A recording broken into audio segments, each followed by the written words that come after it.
My story starts about a year ago on a rainy Monday afternoon. And I was home alone, sitting on the couch, bored to death while the rain was pouring outside, and I was still wearing my pajamas. So far this might sound slightly familiar to you because we all have those days, right?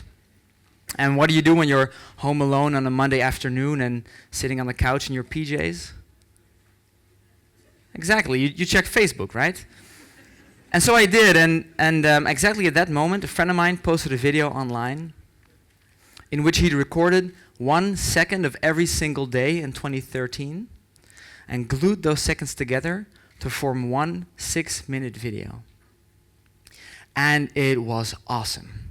It was just like a highlights reel of a sports event or like a festival after movie. It was one long string of amazing travel experiences, graduation ceremonies, beers with his buddies, and dinners with the in-laws.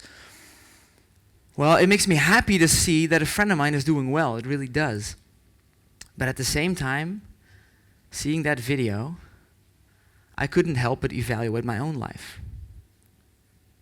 And the funny thing is this, I know that the lives of most of the people here, including my own, are wealthy, modern, healthy, democratic, free lives, are among the best lives ever lived in the entire history of mankind. And yet, sitting there by myself, in my PJs in the afternoon, on Facebook, all alone, I simply thought, damn, my life just isn't good enough. How on earth is this possible? We are the lucky ones. And is it just me, or is it something about our society? Is it maybe something about the way our mind works that makes me so unreasonably dissatisfied? I try to answer this question in this book that I wrote, the Prestatiegeneratie, the Achievement Generation. And tonight I'd like to share with you a few of the most surprising things I found. Imagine, for example, that one day I invite you to my lab and I give you the task to choose your favorite flavor of chocolate from an array of 6 different chocolates. It's a pretty fun experiment, right? Free chocolate. Now, in the other room, however, I have participants who are allowed to choose from the same 6 chocolates plus 24 other flavors to make a grand total of 30 especially selected gourmet chocolates. Do you feel like I screwed you over?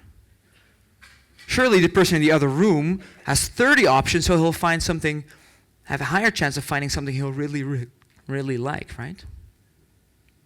Well, wrong. In fact, I'm doing you, the sucker with 6 chocolates, a big favor. People actually carried out this study, and it turned out that the people who could only choose from 6 different flavors were significantly more satisfied with the chocolate they got than the people who had 30 different options. And so it seems that having a little bit of freedom of choice is a good thing, but a lot of choice can be disheartening. Psychologists have a word for this. It's called choice overload. Our mind is simply not capable of comparing 30 different flavors of chocolate or 30 different of whatever it is you're comparing. And so the mind gets stressed out and your feeling of responsibility towards making the perfect choice goes up. And so people end up less satisfied than they would have been after a simpler, more manageable decision. And you know, I'm one of those idiots who check Facebook every day over breakfast, be it in my PJs or not. And so every day I'm confronted with all the alternative walks of life I could have ever pursued.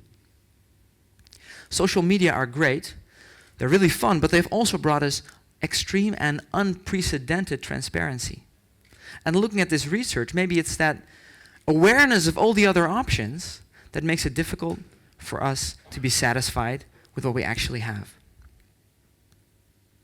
Now this relates to another super fascinating concept from psychology that I want to mention tonight. It's called the Hedonic Treadmill. And looking at this picture, you might be able to imagine what that feels like. It's also really well illustrated in one of my favorite TV shows of all time. Maybe you've seen it, MTV's My Super Sweet 16. Who has seen My Super Sweet 16? It's a great show, it's really fun. And so what happens every episode, we follow a girl, usually of wealthy American parents, as she turns 16.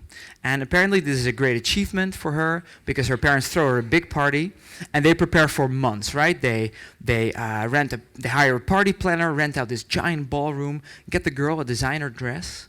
She invites all her friends and classmates, except of course the unpopular ones.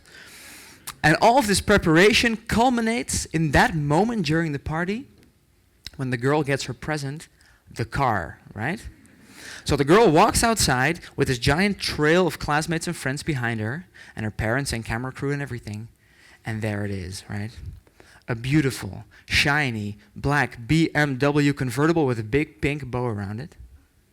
And the girl sees this, and she bursts into tears and goes to her dad and says, "Dad, I told you I wanted a white BMW." Now we can laugh about this, but it's super sad, right? The wealth this girl grew up in has made her completely incapable of ever being happy with anything less than perfection. And this is how the hedonic treadmill works. Every time we achieve something, every time we experience something, we raise the bar for ourselves just a little bit. And the next time, we have to get more and more and more to be equally happy. In a broader sense, how happy you are isn't caused by what you experience, but by how you interpret what you experience. And if you expect achievements in themselves to make you happy, they will always leave you disappointed. It's all about the way you look at them. So does our society favor a frame of mind of satisfaction? Well, unfortunately not. Think about it, right? Who are the heroes of our time? Well, they're the underdogs who unexpectedly made it big through YouTube or Holland's Got Talent. Economically, what matters is not the value an agent adds to society, but rather the degree to which a country or company grows and overtakes others. And in academia, we see every single day, and especially now with the protest going on, that universities are less and less interested in providing good quality education according to some didactic philosophy, and instead focus more and more on reaching a high position on some international ranking of universities. In other words, in our society, it sometimes seems like we have embraced the top as something that is good in and of itself. And this really hit me when I went to this thing called the National Career Convention, the Nationale Carrièrebeurs. It's a huge job fair held annually in Amsterdam. It's actually coming up now, so if you want to check it out, you should. And I went there when I was 22 years old looking for my dream job. Needless to say, I wore my best blue suit, put on a red power tie, and had my CV tucked neatly underneath my arm. And so I walk in all chipper, and I am just blown away by the sheer dimensions of this thing, right? Thousands of people, as far as the eye could see, all dressed just as sharply as I was, and not a way for me to stand out. Well, there was actually this one thing, if you had finished some form of higher education, you got a red key cord with your name tag on it instead of a blue one, so that employers could spot you as that extra smart individual. But this didn't really help me much either. Luckily, though, a friend of mine had told me about this thing called Best Graduates.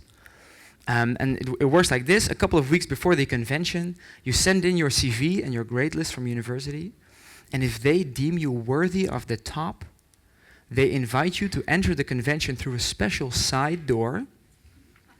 You get a golden key cord around your neck, no joke. Here it is, the one from that day. And you get to join in this thing called a capacity test, basically an IQ test, together with about 100 other high potentials. Now, this IQ test is about the point where my journey through the higher echelons of business came to a screeching halt. But perhaps that's a good thing, because that day is also the day that I realized that I myself was looking for the top on some agreed-upon hierarchy without having any idea what it would be like to actually work there. And so I went home, and this reminded me of one last concept from psychology that I'd like to mention tonight. And it has to do with the way we make decisions. So let's suppose we all go to a mall together to buy a sweater, right?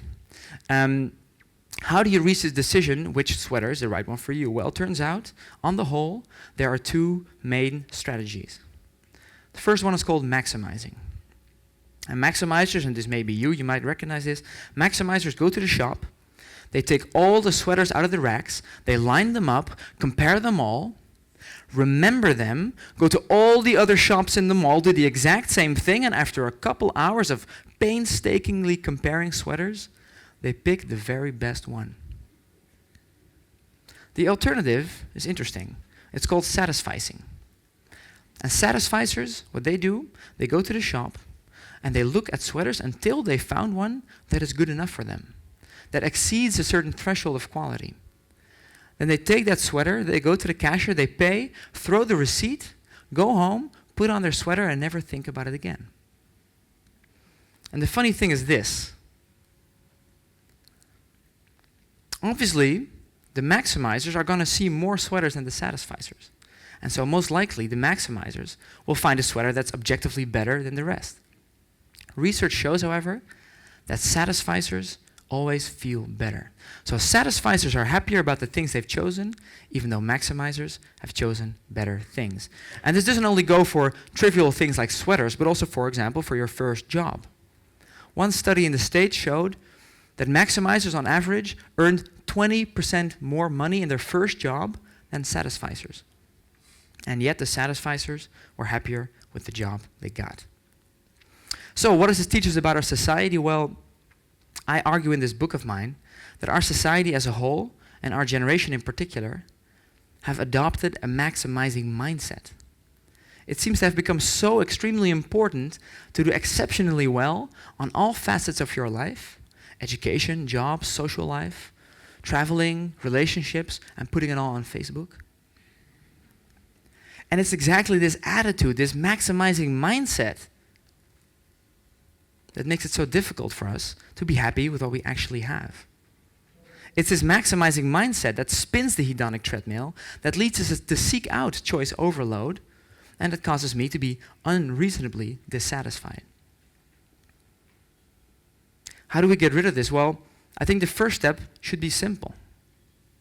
Every now and then, we just need to tell ourselves it's okay to be just okay at something.